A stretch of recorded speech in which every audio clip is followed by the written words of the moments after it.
হালকা জ্বর, সর্দি আর মাথা ব্যথা, শরীর হঠাৎ করে দুর্বল লাগছে। হতে পারে আপনি ভাইরাস জ্বরে আক্রান্ত। ভাইরাস জ্বর কি, কিভাবে বুঝবেন আর কখন ডাক্তারের কাছে যেতে হবে, আজকের ভিডিওতে আমরা এই বিষয়ে আলোচনা করব। ভিডিওটি একদম শেষ পর্যন্ত দেখুন। ভাইরাস জ্বর হলো এমন এক ধরনের জ্বর যা ভাইরাস দ্বারা সংক্রমিত হয়ে শরীরের প্রতিরোধ ব্যবস্থাকে দুর্বল করে ফেলে। এই জ্বর সাধারণত মৌসুমী হয়ে থাকে, বর্ষা বা ঠান্ডাকালে বেশি দেখা যায়। ভাইরাস জ্বরের কিছু সাধারণ লক্ষণ হল হালকা থেকে মাঝারি জ্বর, মাথা ব্যথা, গলা ব্যথা বা সর্দি, গায়ে ব্যথা, ক্লান্তি বা দুর্বলতা, চোখে পানি পড়া কিংবা হালকা কাশি।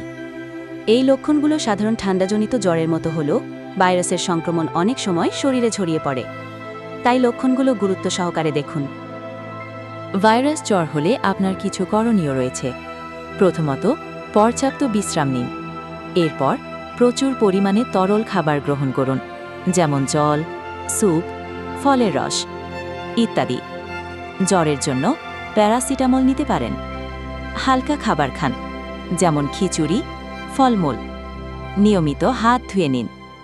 আর যদি একান্ত প্রয়োজন হয় তাহলে মাস্ক ব্যবহার করুন, যাতে অন্যদের মধ্যে ভাইরাস না ছড়ায়। মনে রাখবেন, অ্যান্টিবায়োটিক নয়, ভাইরাস জ্বরে প্রাকৃতিক রোগ প্রতিরোধ ব্যবস্থাই সবচেয়ে কার্যকর। কখন ডাক্তারের কাছে যাবেন? 3 দিনের বেশি জ্বর থাকলে, শ্বাসকষ্ট হলে, শরীর প্রচণ্ড দুর্বল হয়ে পড়লে অথবা ছোট বাচ্চা বা বৃদ্ধ কেউ আক্রান্ত হলে অবশ্যই ডাক্তারের পরামর্শ নিন। নিজেকে ও পরিবারকে সুরক্ষিত রাখুন। ভাইরাস জ্বর সামান্য হলেও অবহেলা করবেন না। ভিডিওটি ভালো লাগলে লাইক দিন, শেয়ার করুন এবং সাবস্ক্রাইব করতে ভুলবেন না। আরও এমন স্বাস্থ্য সচেতনতামূলক ভিডিওর জন্য আমাদের সাথেই থাকুন।